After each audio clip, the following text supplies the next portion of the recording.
bem, mais uma vez bom dia a todos. Vamos retomar hoje esta rubrica que pomposamente se deu o nome de A Conversa com Reticências. E depois temos sempre um convidado, como já é sabido de alguns dos alunos que aqui estão, temos sempre um convidado ligado ao nosso meio teatral, ao nosso métier, no fundo, a vocês se dar a conhecer o seu trabalho também, e para que vocês possam colocar depois questões profissionais, aquilo que mais vos interessar, naturalmente, colocar em questão. O Paulo Sousa Costa, que aqui está, é diretor, como já sabem, da Yellow Star Company, uma produtora de espetáculos recente, apesar de tudo. E se calhar, não sei se queres fazer uma apresentação um bocadinho mais formal do que isto, ou se passamos já para... Não? Acho que vamos conversando, não é? Vamos conversando. A informação vai... Em 2010 formaste a Yellow Star Company, certo? O que me intriga, e nunca te perguntei isto, curiosamente, o que me intriga é que tu passaste por Direito, passaste por Marketing, passaste por Jornalismo, até chegar ao teatro. Porquê? Não estavas bem, mas estavas? Exato, perdi o juízo. Na verdade, eu costumo, ainda que nunca me tenhas colocado essa pergunta, já me colocaram essa pergunta. Invariavelmente, a minha resposta vai para uma matriz, que é, eu acho que todas essas áreas que tu falaste têm muito de teatro. O jornalismo, cada vez mais. Claro. O direito, então, o teatro impera. E pronto, e no marketing nós temos que ser muito apelativos, não é? Temos, assim como no teatro, pelo menos o teatro que eu vejo. De todas estas áreas, o teatro incluído, aquela que eu acho que comecei primeiro foi o teatro. Como espectador, como sempre desse lado. Sempre tive uma admiração muito grande pelo palco, pelos espetáculos, aquilo para mim sempre brilhou muito mais, por exemplo, do que o cinema. E, portanto, eu acho que o meu início até é no teatro enquanto paixão. E depois sim, depois houve, quando me perguntavam quando era pequenino, eu lembro de dizer, perguntavam aquela pergunta que já todos passaram por ela, o que é ser? E eu dizia que queria ser padre, jogador de futebol ou advogado. Tudo a ver. Jogador de futebol imperou a falta de jeito. Exato. E padre. Por acaso acho que ia ser muito interessante. Sim, imagino que sim. Não estou a brincar. E advogado, de facto, começou a ser ali um braço forte da minha inspiração. E atingi esse curso. E ao contrário, às vezes, do que as pessoas quando param ou desistem dos cursos, ou saem dos cursos, eu parei o curso no 4º ano. Não foi porque... Primeiro não fui para o curso porque os meus pais queriam que eu fosse advogado. Às vezes acontece-nos influenciados pelos nossos pais para irmos para determinada área que depois percebemos que não é nossa. Eu, desde o primeiro dia em Direito, percebi que aquilo também era a minha área. Gosto muito de Direito, continuo a achar que era uma profissão que eu faria. Mas depois a vida é feita de opções e no 4º ano tive algumas dificuldades. Os meus pais, enfim, vivem do rendimento de trabalho. E nós tivemos, enfim, tenho uma história de nasci em Angola, depois vivi no Brasil. Somos refugiados de Angola, estes refugiados que agora tanto se fala. Nós também passámos por isso. Depois fomos então para o Brasil. No Brasil vivemos lá 4 anos, viemos para Portugal, enfim. Financeiramente nunca tínhamos uma vida diferente em Angola, como tantas outras pessoas que viveram em Angola, nas escolas, e depois passámos ali algumas dificuldades. No Direito, consegui que os meus pais me fossem pagando ali os estudos, mas depois houve uma altura que precisávamos de dinheiro, eu precisava de dinheiro, e abri uma vaga numa revista que não tinha nada a ver com tudo que eu tinha sonhado até ali, ainda que gostasse muito, que era de motos, para estagiar, eu sempre gostei muito de escrever, e eu pensei, vou aqui tentar conciliar os estudos com um erro número 1. Exato. Tu consegues, começas a trabalhar, depois aquilo começou a evoluir, felizmente aquilo foi correndo bem, Cheguei a chefe de redação e depois fui parar à televisão. Chegou ali uma altura que de facto já não dava mais para continuar o curso, com muita adrenalina. E depois esta vida corre-nos com uma velocidade tal que quando estamos a tomar uma decisão já não há nada a fazer e pronto. Eu costumo dizer que aos 50 anos ainda vou retomar as cadeiras que me faltam Nunca sei. mas depois já pus a fazer o mestrado, como tu sabes, em teatro. Mas como é que surge isso? Como é que surge o teatro? Primeiro enquanto espectador, sim, mas há um momento em que tu dizes, vou começar a fazer espetáculos. Ensiná-los, produzir-os. Depois, quando depois vim do Brasil, vivemos em Portugal, houve ali uma altura no jornalismo fui também crescendo, fundei a revista Men's Health, que na altura era uma revista de homens, na capa, que eu fazia confusão a muita gente. Apareceram 3 revistas na mesma altura, no mesmo mês, aliás. Men's Health, Maxim, que depois teve que se mudar o nome para Maximem, por causa da revista Máxima feminina, e GQ, depois é que apareceu o FHM. Portanto, nesta reviravolta da minha vida, que foi chegar a diretor de uma revista internacional, depois vivi um ano nos Estados Unidos como diretor internacional, e nessa altura a Broadway foi uma coisa que me acompanhava, porque era aquela coisa de o que é que vais fazer este fim de semana? Vou à Broadway. Isso para mim vivíamos muito perto, portanto, da mesma maneira que o que é que vamos fazer este fim de semana? Se calhar vamos à Broadway, só vamos ao teatro, não é? Só ali à Broadway ver um espetáculo. Vamos só ali à Broadway ver um espetáculo. Vi muitos espetáculos na Broadway e depois, eu acho que começa aí a sensação de que eu ia ter que fazer uma mudança para esse lado na minha vida, porque o jornalismo já estava, eu já tinha atingido o topo no jornalismo, naquele jornalismo que eu queria fazer, já tinha sido diretor de uma revista, já tinha sido editor internacional e em paralelo esta veia artística que eu sempre senti ter e que ficou de facto incendiada na Broadway, digamos assim. Quando eu regresso, é um choque quando vives nos Estados Unidos e regressas para a realidade que já tinhas. Independentemente é muito interessante, eu adoro Portugal, eu felizmente por via do trabalho sempre viajei e conheço muitos países e sempre que regressei a Lisboa é uma sensação incrível.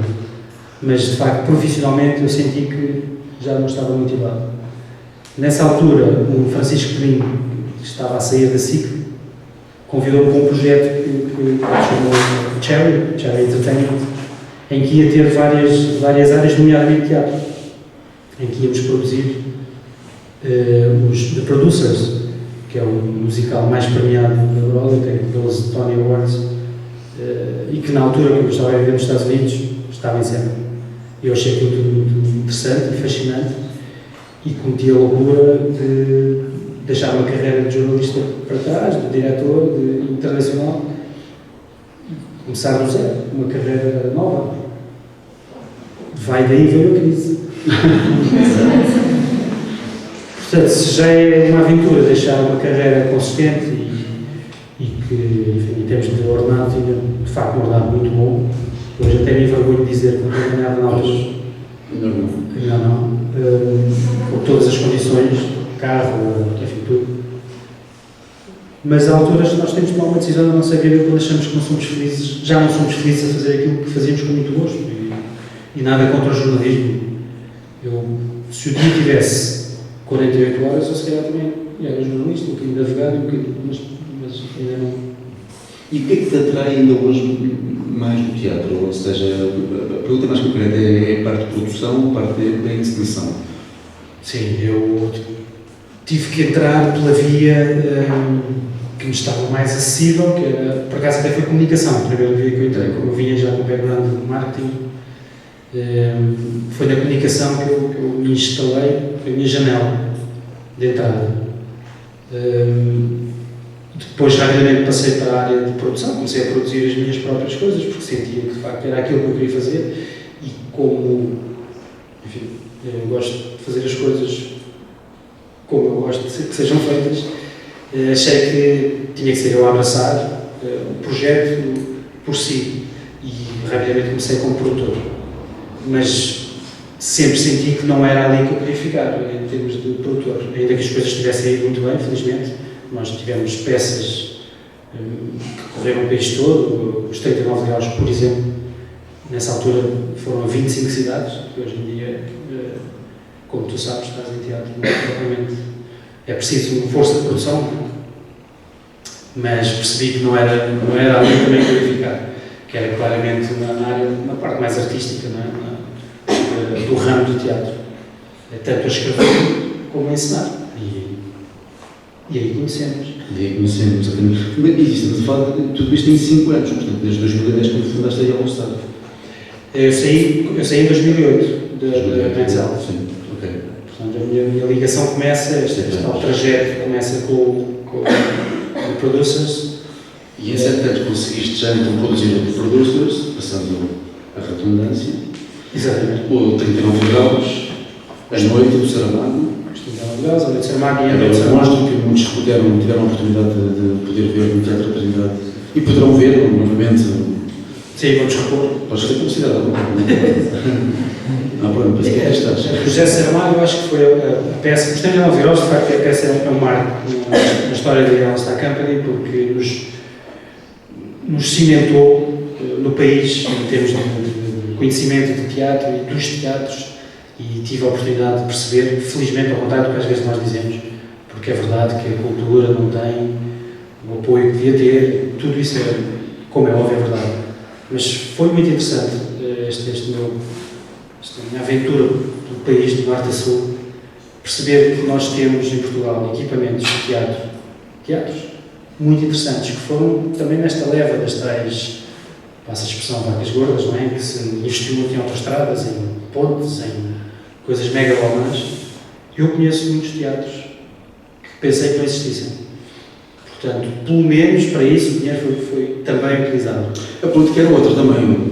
Não vamos entrar aqui em campanha, mas a política era outra. Não é? Sim, infelizmente. O Manuel Galego Rico tentou fazer essa descentralização do teatro e construiu novos teatros pelo Equipamentos.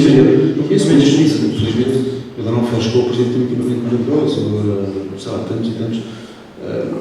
Eu percebo isso, mas é preciso conseguir hoje em dia chegar lá, que é a parte mais difícil. Agora, esses são outros tantos, não é? Mas não se construíram só estádios de futebol, por exemplo, como tantas vezes falou por causa do Euro. Sim. De facto, construiu-se muitos espaços onde nós agora podemos fazer. É difícil, porque agora temos um reverso, que é o combustível está mais caro, está tudo mais complicado para nós levarmos uma companhia, uma peça de teatro, por exemplo, o Giovanni, só de elenco, são 11, entre atores e músicos.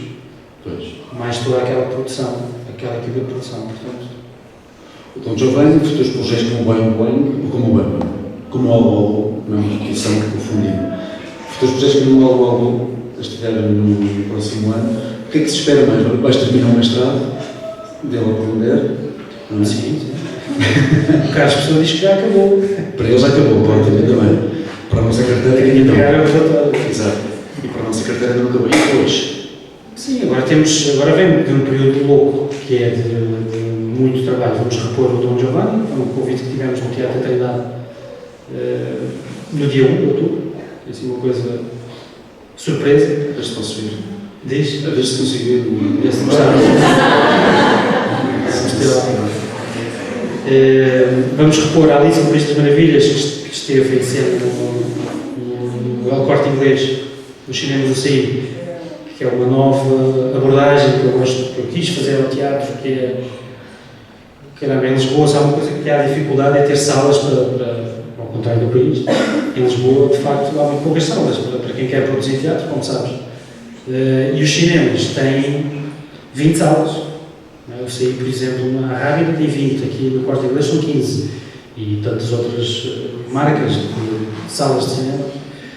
E eu achei que valia a pena explorar essas salas e fazer a proposta ao CI, ao diretor-geral do CI, para fazermos peças de teatro nas salas, obviamente condicionadas às questões técnicas, que não estamos a falar de um teatro na sua plenitude, mas tem outras coisas que jogamos a favor, nomeadamente a tela, que numa sala de teatro não temos, não é? Uma tela com aquela qualidade.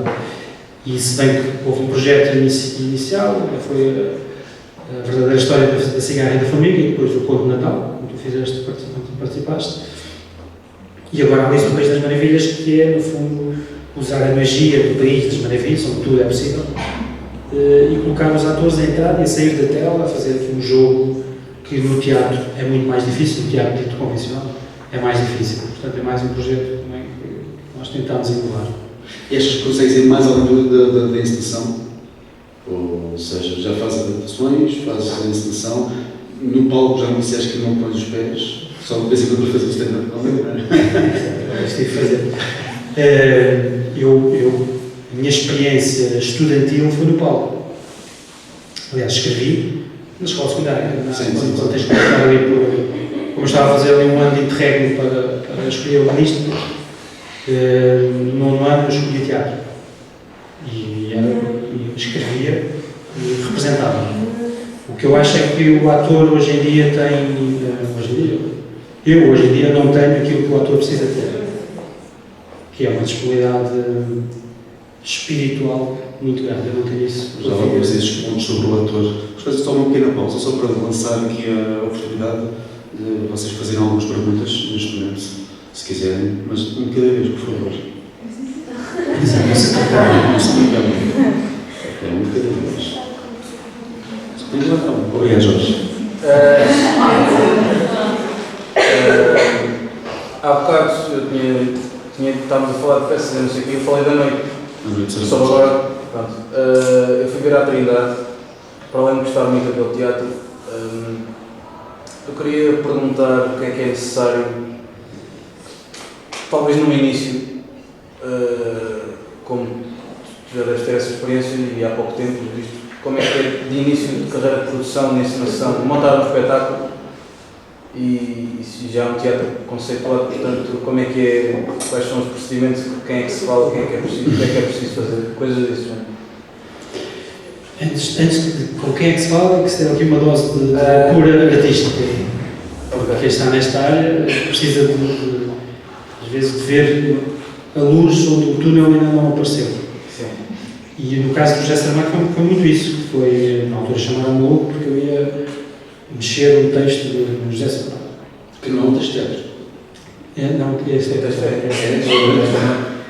um dos tanto. O que eu fiz foi uma adaptação no sentido dramatúrgico, porque eu alterei personagens, acrescentei no texto ainda na parte do Faustino, que era o contínuo, e foi um desafio muito grande em termos de texto, mas a questão é mais o que é preciso para disputar uma produção, seja ela da noite, seja ela o dia. Exato.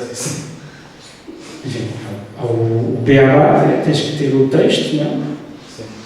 E é proposta, faz uma proposta. Faz uma proposta. No caso específico do Trindade, eles abrem uma candidatura a meados ali de julho, se não estou em agosto, entre agosto e julho e agosto, onde é uma candidatura aberta a todos os produtores, onde é preciso dizer qual é o texto, os atores, qual é a produção que nós queremos levar a efeito. E depois um júri que vai escolher X peças para o próximo ano. Neste momento eles estão a decidir, portanto, se a tua questão era para 2016, já fechou, mas pensa no próximo ano, porque até é público, costuma estar no site do Trindade, com o regulamento, fez lá tudo, e basicamente eles agora estão a decidir quais são as peças que vão ser anunciadas em novembro para a temporada de 2016. E a partir daí, se fores a peça escolhida, é não usar. E já agora eles têm um outro concurso que é para novos autores. Sim. Também poderia ser uma coisa interessante, como escreves também, Por acaso, estando sou júri, se escreveres, diz-me. Vou já meter. É muito possível. Mas há esse também, acho que isso é a empresa de autores ainda mantém-se bem, há vários interessantes para jovens autores, mais interessante do que... Mas acho que, se calhar, para ajudar-te nesta tua questão, independentemente do Trindade, tu não precisas ter um teatro da Trindade para começar. Eu não comecei a fazer uma peça no teatro da Trindade. Acima de tudo, tens que ter essa tal vontade louca de fazer a peça. Depois, é estruturares, só um conselho que eu posso dar, é que comecem com poucos atores, porque quanto maior for o elenco, as dificuldades vão aumentar, não é? Mas claro que para mim é muito mais desafiante fazer um espetáculo como temos agora. Vocês são 11, não é? 6 atores, mais os músicos. 6 mais 7, mais um 7. Não, 7 atores, mais o homem. O Diogo faz 8. E os 2 músicos. Mas quanto mais pequena a estrutura for, mais fácil é tu conseguires entrar em teatros pelo país fora. Porque é verdade que agora temos os equipamentos, mas não temos grande programação. Porque é muito difícil produzir, não é fácil montares a máquina. O importante é, primeiro, escolheres um texto que te agrade, teres o elenco e começar a contactar teatros. Porque há teatros para nos receber. A questão é quão difícil é às vezes chegar lá, por todos os motivos. Sim, há teatros muito maiores, grande parte deles muito fora daqui. Em Lolé é um genial. Sim. Mesmo, não sei qual é, mas Teve obras recentemente. acho que sim. Aquilo é tipo. É um Dona Maria quase. Sim, mais sim, pequenino. mas é quase e é fora e as pessoas não sabem nada. Mais alguma questão do público? Sim? Joana? Sim. Há bocado esteve a dizer que tive a oportunidade de estar em vários países, nomeadamente nos Estados Unidos. Eu tenho como objetivo também fazer teatro no estrangeiro. Viver no estrangeiro, assim, dicas que possa haver de maiores dificuldades, coisas assim. Para viver no estrangeiro. Sim. Depende um bocado do país, não é? Como pode ser centrado nos Estados Unidos?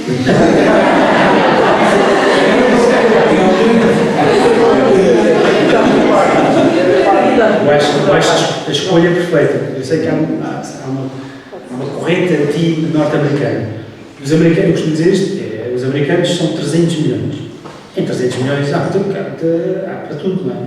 Há os 150 milhões que nós dizem do rednecks, que é aquilo que nós dizemos dos parolhos. Depois há os 150 milhões de restantes. Tanto dos rednecks como dos restantes, há pessoas muito interessantes. Eu acho que se queres emigrar, os Estados Unidos é um excelente país para tu perceber uma cultura que é muito dinâmica, que tem a ver com eles apareceram. Não é? Há um filme que é os Gangs of New York, que mostra bem como é que é os Five Points, como é que aquela cultura aparece. Não é? Vem dos deportados de muitos países, da Irlanda, Itália. E por via disso aquilo cresce de uma forma tão rápida, não tem a história que a Europa tem, um pouco mais ou menos, mas eu sinto, da experiência que eu tive, e há pessoas que tiveram experiências menos felizes do que a minha, na experiência que eu tive nos Estados Unidos, o que eu sinto é que é uma sociedade muito dinâmica, muito proativa. E por isso eu acho que é um bom sítio para nós irmos trabalhar. Mas também nos Estados Unidos cada cidade é quase um país, não é? Sim, É a minha experiência. O meu objetivo é Nova Iorque. A minha experiência. Manhattan é a grande cidade para mim, mas amanhã vais ter aqui se calhar outra pessoa que vai dizer que os Estados Unidos é não. Mas só posso falar da experiência que eu tive. Aconselho todas as pessoas a viverem nos Estados Unidos, tirarem as conclusões deles, porque depois esta mola que faz as pessoas quererem ir para os Estados Unidos também continua a trazer muitas culturas quando tu vais na rua. Aliás, quando eu vivi lá, não sei agora como está, mas quando eu vivi em Nova Iorque, apenas 20% da população nova-iorquina era de lá.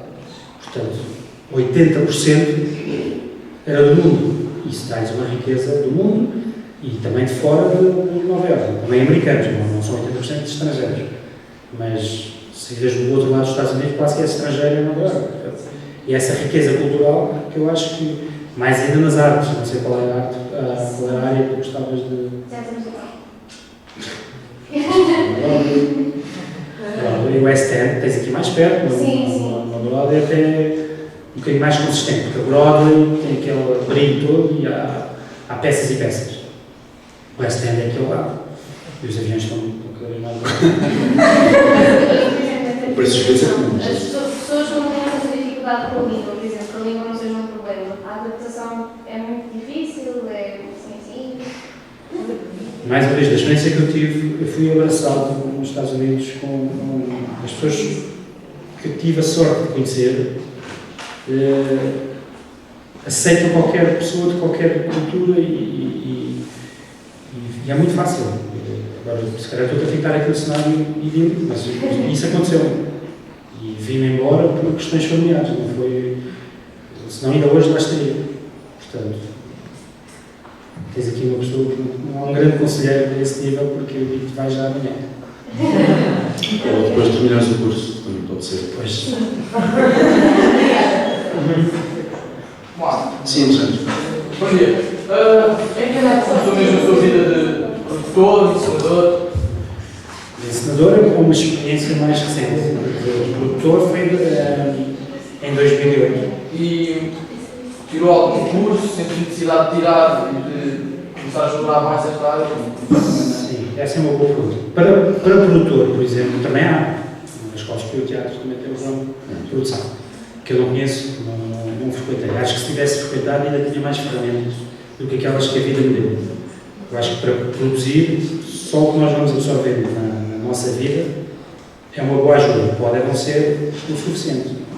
Eu, quando comecei, mas eu já trazia uma bagagem, por exemplo, na escola secundária, eu organizava as galas de finalistas. Eu ainda estava no 9º ano e já fazia as galas de finalistas com o Hermano José, com o Fernando Pereira, portanto... Sim, às vezes a experiência também vai dando também umas aulas. Que vale o que vale, não é? Porque às vezes cometemos erros, porque temos experiências que não tínhamos ainda a teoria. Eu aconselho sempre as pessoas a irem estudar, se puder, a área que querem seguir. Porque hoje em dia as pessoas também estudam aquilo que depois não seguem, não é?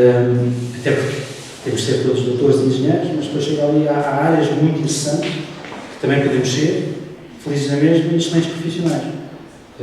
No caso da encenação, eu aí achei que já era um caminho mais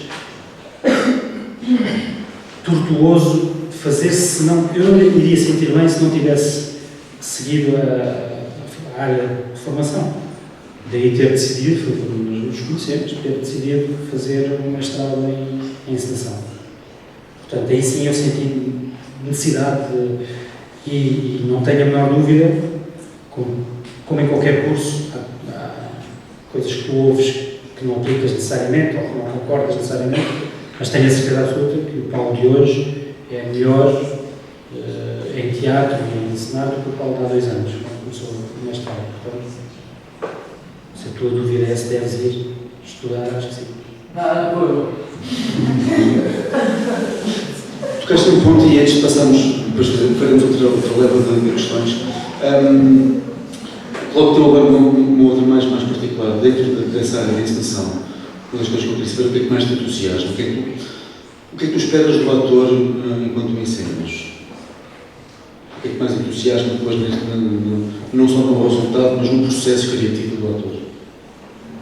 Especificamente do ator, e depois se calhar completo com o que é que eu espero do teatro mesmo, do teatro que eu faço, ou que eu quero fazer.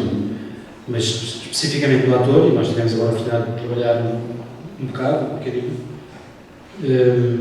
Isso é uma coisa que eu acho muito interessante nos atores, é que eles tragam o mundo deles, não tragam só o texto.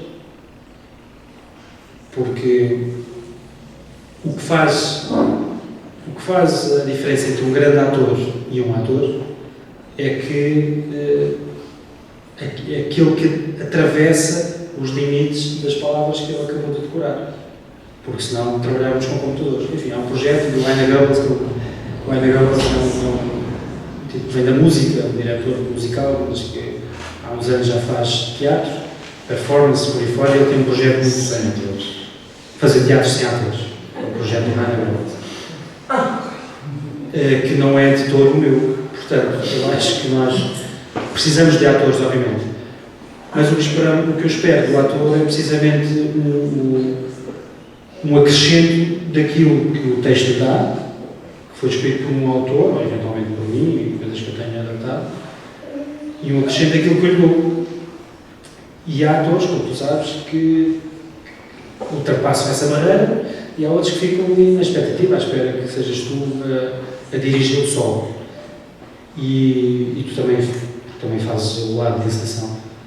Um dia de um encenador, que antigamente era chamado também ensaiador, não é? Porque há aqui grande parte do encenador é passada também a ensaiar. É muito desgastante, porque o ator tem uma coisa muito interessante, que é ele quer, às vezes, ou muitos deles querem respostas imediatas. Quando que era Peter Brook que dizia, não era, que o caminho, este caminho da encenação é uma descoberta contínua, diária e à hora, às vezes, e ao segundo. E às vezes os atores, quando querem resolver uma situação de cena, uma situação que o texto lhe dá, esperam do encenador uma resposta imediata, quando nem sempre é assim. Não é? O subconsciente é tramado, porque tu disseste às vezes os atores. Fizeste esta cena.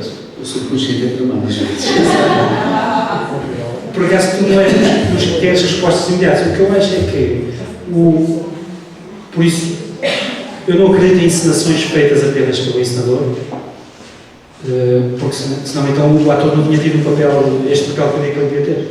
Eu acho que no final chegamos a um projeto, a um resultado, que é uma encenação coletiva. É a única forma que eu vejo isto funcionar como uma equipa, porque senão não faz sentido pedirmos aos atores às vezes aquilo que pedimos, não é? Que nos tragam o mundo, que nos digam o que é que eles estão a sentir daquele lado. Porque é tão diferente, isso às vezes acontece, que é, às vezes, por exemplo, estamos a falar de uma cena, a tentar marcá-la, não é? E de repente eu vou para ali, onde está o ator, e tento vir-me para a posição do ator e tento dizer, olha, nós fizemos. E muitas vezes acontece, não sei se isso acontece, mas muitas vezes acontece, eu já não consigo ver da mesma maneira, tenho que ir para lá outra vez. Eu tento evitar isto no palco, tenho isso quase como uma norma. Porque é outra coisa, Logo, isto é um trabalho de equipa, tem que ir para ali e tem que ir para aqui. E é essa magia que eu acho que o teatro, o trabalho com o ator, nos traz, que é este produto final, tal encenação coletiva. O teatro que eu quero fazer e gostava de deixar de alguma maneira marca. Nós temos na Yellowstar Company temos claramente duas áreas, por mim, definidas, muito bem definidas, ainda que eu sei que para fora isso não seja tão claro, mas tenho muito claro na minha cabeça que nós temos um tipo de teatro de grande público, que chega facilmente às pessoas, com qualidade, porque é um teatro, eu gosto muito da palavra, mas às vezes a palavra não é utilizada como eu acho que devia ser. O teatro popular. Eu adoro a palavra popular. É o que nós somos, não é? Mas há pessoas que depois têm aqui uma conotação mais negativa da palavra teatro popular. Mas eu defendo um teatro popular com qualidade, sem qualquer pretensão de querer ensinar o que seja, e depois quero ter uma linha de teatro, uma linha de assinatura, em que é um teatro menos popular, mas que o meu objetivo é torná-lo popular. Por exemplo, um exemplo muito prático. Mas buscas isso ainda? Já está definida a partida? Eu pergunto isto porque do currículo, eu me recordo que talvez tenha desviado mais, é precisamente a noite. De resto, tens os musicais, tens esta abordagem, uma espécie de teatro barroco, que desenvolveste aqui no Teatro Total e também com os músicos presentes. A noite talvez seja aquele que mais... Sim, mas repara, a noite só porque grande parte das pessoas não teve acesso, porque não quis, à obra do José Saramago em termos de dramaturgia, porque ele tem peças muito interessantes, e a noite é uma peça muito interessante, apesar de ser conotada politicamente, é um texto muito interessante, e é um marco na nossa história. E esse, eu acho que atingi esse objetivo, que é uma peça que não era popular, foi bastante popular.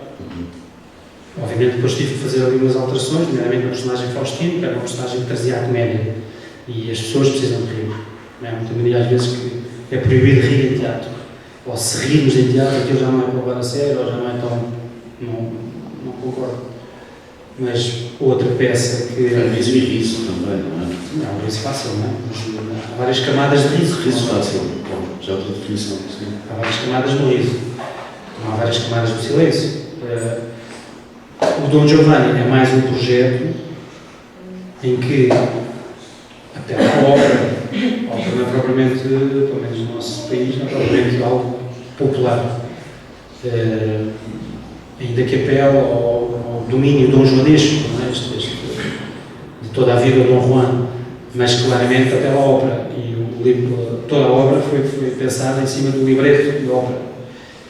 Mas o objetivo foi torná-lo popular, que é diferente do popularucho.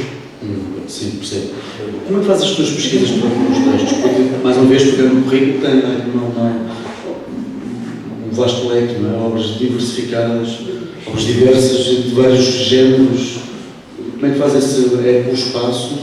Ou seja, no tentaste apontar para esse género de teatro, com o Molière e agora com o Giovanni? Não, porque até foi ao contrário. Com o Molière, quis fazer Molière e depois fui à procura do espaço, queria saber com o Molière. Mas também podia ter sido o espaço e inspirar-me na peça. Aqui foi o trajeto ao contrário. Estamos a falar de arte e eu não consigo ver a arte de outra forma que não seja por inspiração. Eu não tenho uma regra que diga agora vou pensar textos só.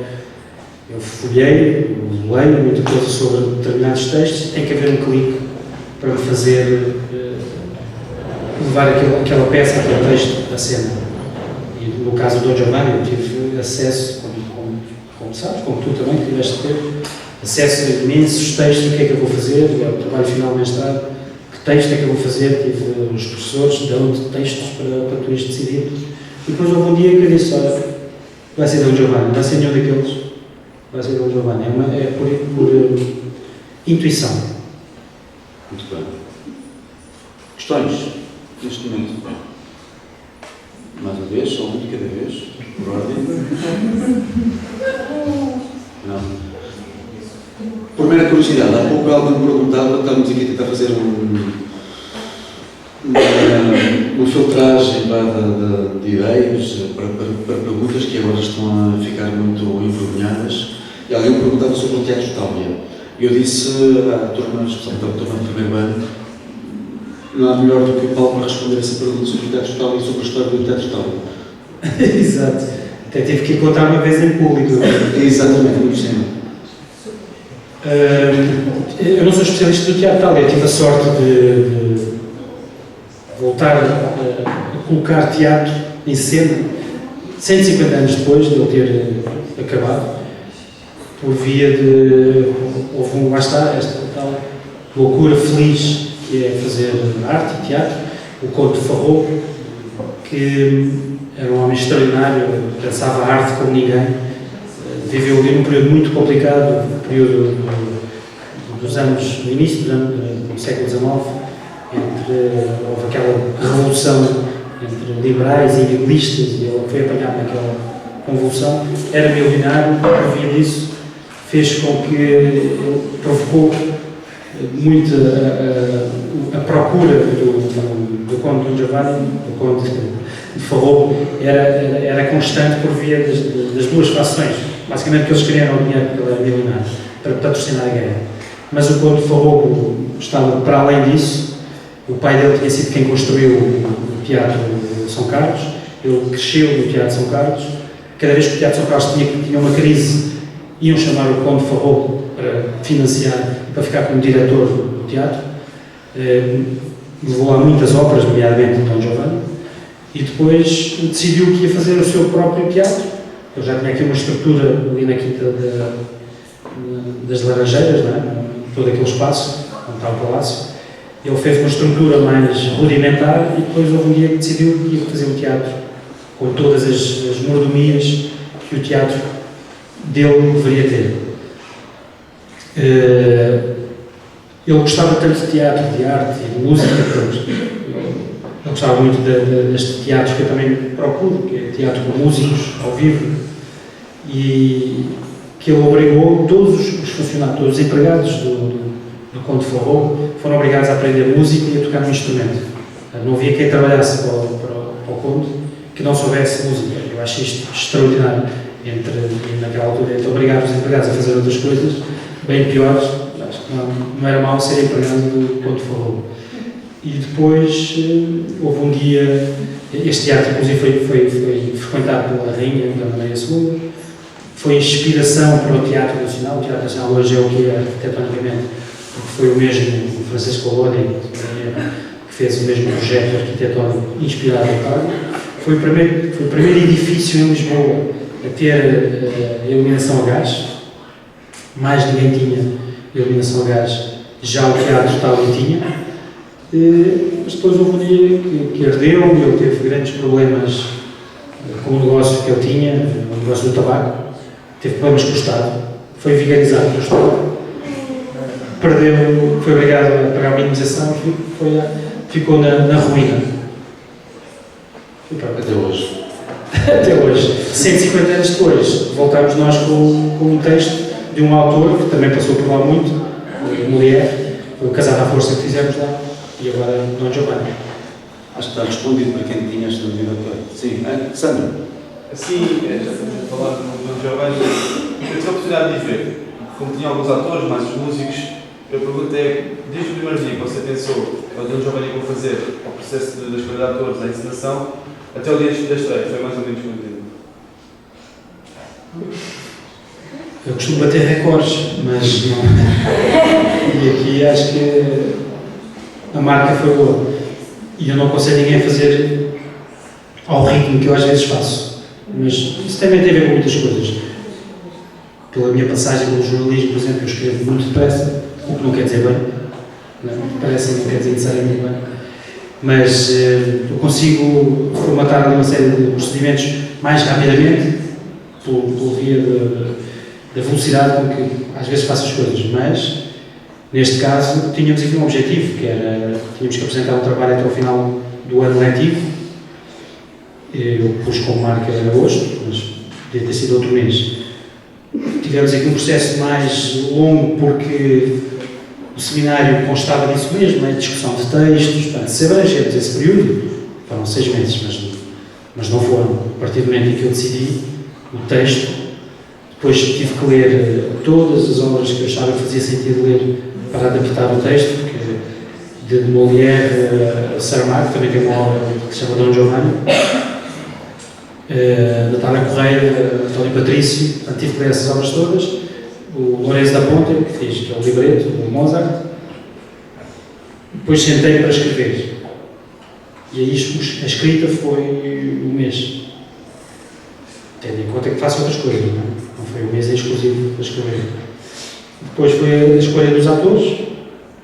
Esse processo é o processo que eu menos gosto neste não tem nada a ver com os atores. Tem a ver só com... Os atores são pessoas muito inseguras, por natureza, o que é bom. E a minha insegurança de ator, que não sou, é nesta fase, porque quero muito acertar. Quero muito ter a certeza que aquele é o ator que, a todos os níveis. Eu costumo dizer que para trabalhar comigo tem que ser um excelente ator e uma excelente pessoa. Há excelentes pessoas que são péssimos atores e há excelentes atores que são péssimas pessoas. E já trabalhei com eles, com alguns.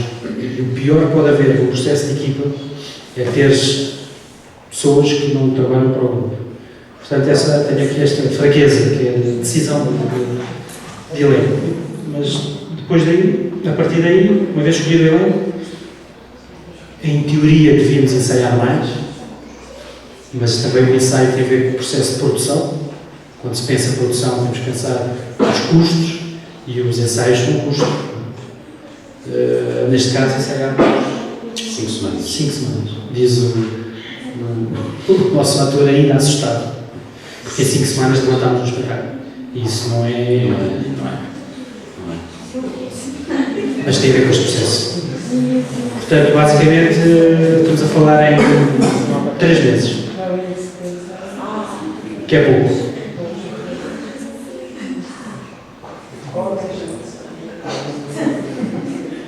Esclarecido? Sim.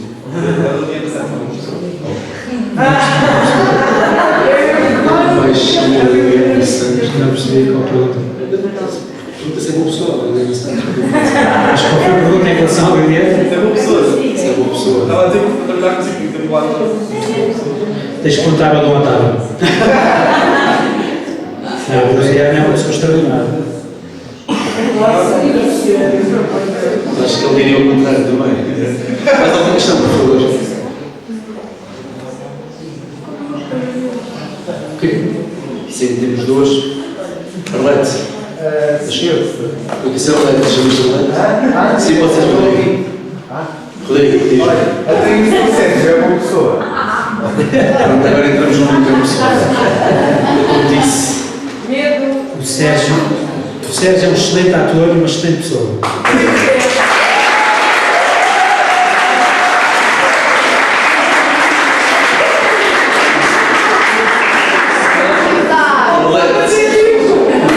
Aprendam com ele.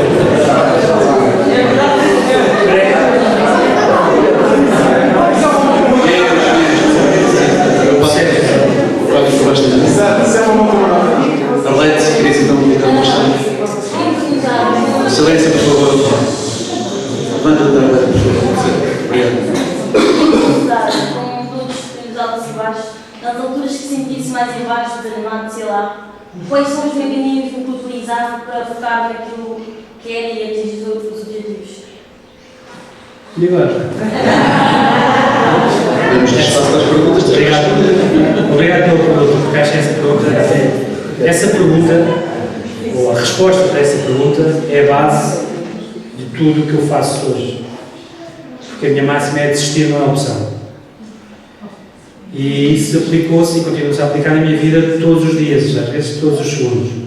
Portanto, nesses momentos em que tu achas que não vais conseguir, e acontecem tantas vezes, e não é por insegurança da atora, só estou aqui a aplicar a minha eu há alturas que acho que não vou conseguir. Há alturas que eu começo a olhar para o que idealizei e digo, lá estás tu outra vez. Porque é que não pensaste numa coisa mais pequena? E são essas alturas que nós temos que buscar os tais mecanismos de defesa ou de ataque. Eu prefiro ver como um mecanismo de ataque no bom sentido, não é? E invariavelmente piso o chão do desistir não é opção. Desistir não é uma opção. Quantas vezes nos apetece desistir, não é? E se somos empurrados tantas vezes para desistir, até às vezes pelas pessoas que menos esperamos. As pessoas que nos deviam dar um apoio, deviam dizer, não sei, que eu estou cá para... E nem sempre é assim, como nós sabemos, mas isso é a história de todos nós, não é uma história... Não vos estou a dar nenhuma novidade, de certeza. Portanto, é isso, eu uso essa máxima todos os segundos. Há pouco vi um outro braço levantado, ainda se mantém a questão. Rita? Eras tu?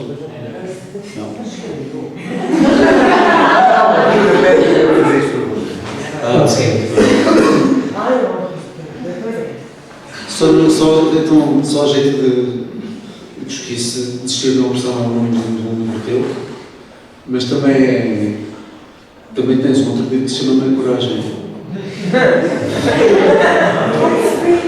Tem outro livro que se chama Meia Coragem, não é o de Brecht. Não é Meia Coragem, chama-se Meia Coragem, que é uma biografia autorizada.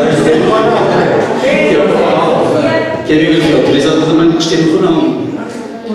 Sim. Porque eu também, se não é pesquisa sobre o Ronaldo ou sobre o Ronaldo, é como é que consegues conciliar tantas coisas no. Portanto, tu se puderes um dia destes terminas as cadeiras do direito, não é? Se puderes, quem sabe um dia voltas ao jornalismo, escreves, adaptas, encenas e dormires. Precisa muito. Se eu tivesse, se fosse um dia obrigado, nunca vai acontecer, obviamente, a escolher, o que é que só podes escolher uma coisa, o que é que efetivamente queres fazer, ou podes fazer como opção única. Eu dizia escrever e ensinar. Sim, mas era só o que eu sei. Escrever e ensinar. E o escrever então vem de toda a vida. Eu lembro que deixava recados à minha mãe, quer dizer, fui no fim de semana, ela guardou para sempre esse recado que eu disse. No fundo, estava a dizer o que é que tinha feito, o que é que ia fazer, mas deixei aquilo em formato de romance, aquela achou aquilo extraordinário. Em vez de dizer, mãe, vou ao tal sítio e depois volto. Contei uma história. Isso leva-nos aos livros. Eu vou escrever sempre, como sempre escrevi. A oportunidade de ter feito a biografia da mãe do Cristiano Ronaldo, eu já a conhecia. Eu sou morto para a conversa, não preocupes, não é preciso. Eu justifico. Eu justifico. Eu nunca, e isso é verdade, porque eu não considero um escritor, ainda que tenha livros editados, portanto eu posso me dar ao luxo de escrever. Mas interessante, desculpa, são os livros de contos infantis, por exemplo, tu escreveste esses cinco. Por exemplo, Mas pronto, desculpa, agora que já começaste. Mas posso, por não ser um escritor, ou por não me considerar um escritor, posso me dar ao luxo de escrever sobre quem eu quero, se quiser. Eu consigo imaginar que tu gostarias de deixar. Está quase. Eu posso imaginar que o máximo que gostarias de deixar aos nossos alunos de teatro, às 3 turmas aqui presentes, seria desistir de uma opção. Para além disso, há algo, essa já foi bastante frisada, sublinhada. Queres deixar aqui uma última palavra, que pode ser depois é que se ficará escrita naquela parede, para todos sempre.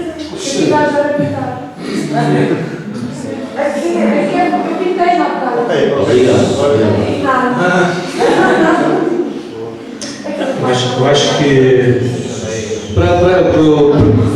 portanto, estão alguns terceiro ano em processo de fim de curso, prestes a ingressar no mundo profissional, se tudo correr bem, o que é que podes deixar? eu posso Contacto?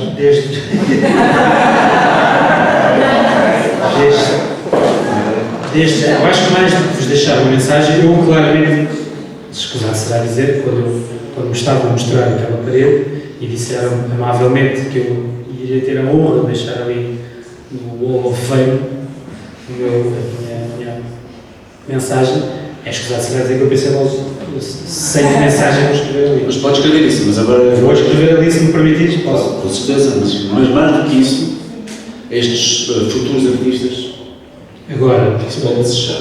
a mensagem que eu gostava de vos deixar é mais, se calhar mais do que um conselho, mais do que... Porque vocês conselhos têm aqui todos os dias, certeza que eu já percebi que vocês são muito bem acompanhados. Gostava de vos dar os parabéns, porque nos dias que correm não é fácil nós irmos atrás de um sonho. Aquilo que vocês aqui procuram de certeza é um sonho. Quem vai para esta área só pode ser um sonho que vos guia. E no fundo é isso, não desistam de ir atrás do vosso sonho. Paulo, deixa-me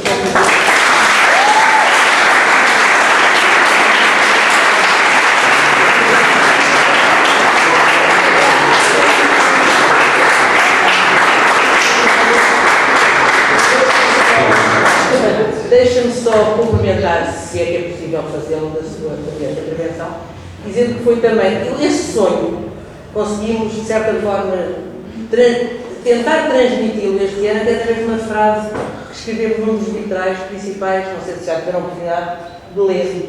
Cada sonho que deixa de plantar é um pouco de nós que deixa de existir. E é um bocado isto que o Paulo nos veio trazer aqui, e eu, em nome da direção da escola, e dos professores que estão presentes, a professora Vital também, e agradecer a sua brilhante intervenção. E a mensagem que deixou, mais do que experiências de vida, nós sabemos que a tem rico, porque também complicada, mas sempre com os olhos postos no futuro e com uma luz, felizmente, que tem acompanhado. Dizer que nós, enquanto representantes, enquanto alunos da escola, agradecemos a vossa presença e ficamos de certeza mais ricos depois do ouvir. Muito obrigada.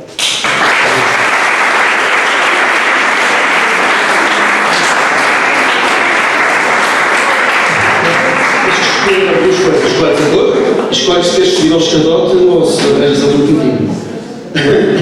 O azul, porque é a cor. Aí eu vou para fica pior.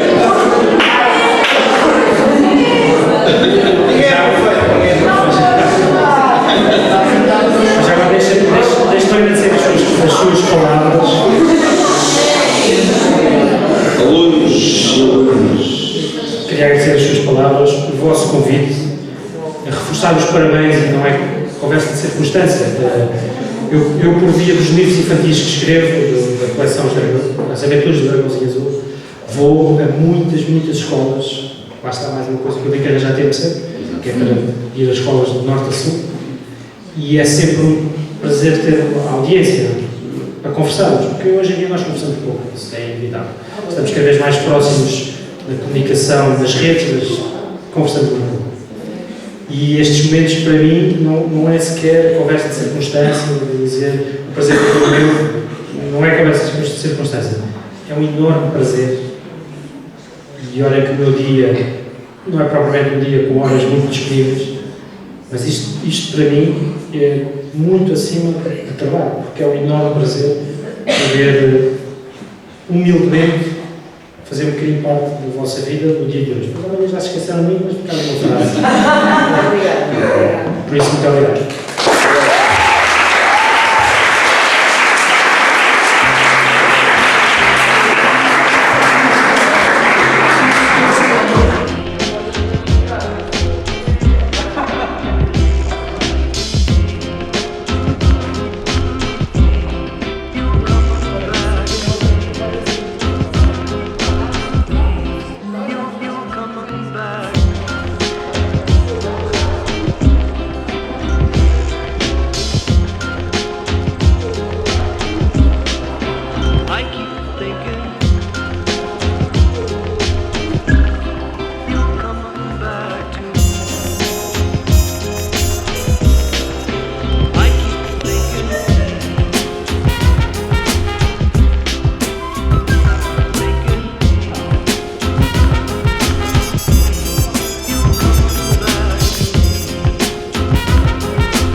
Coming back.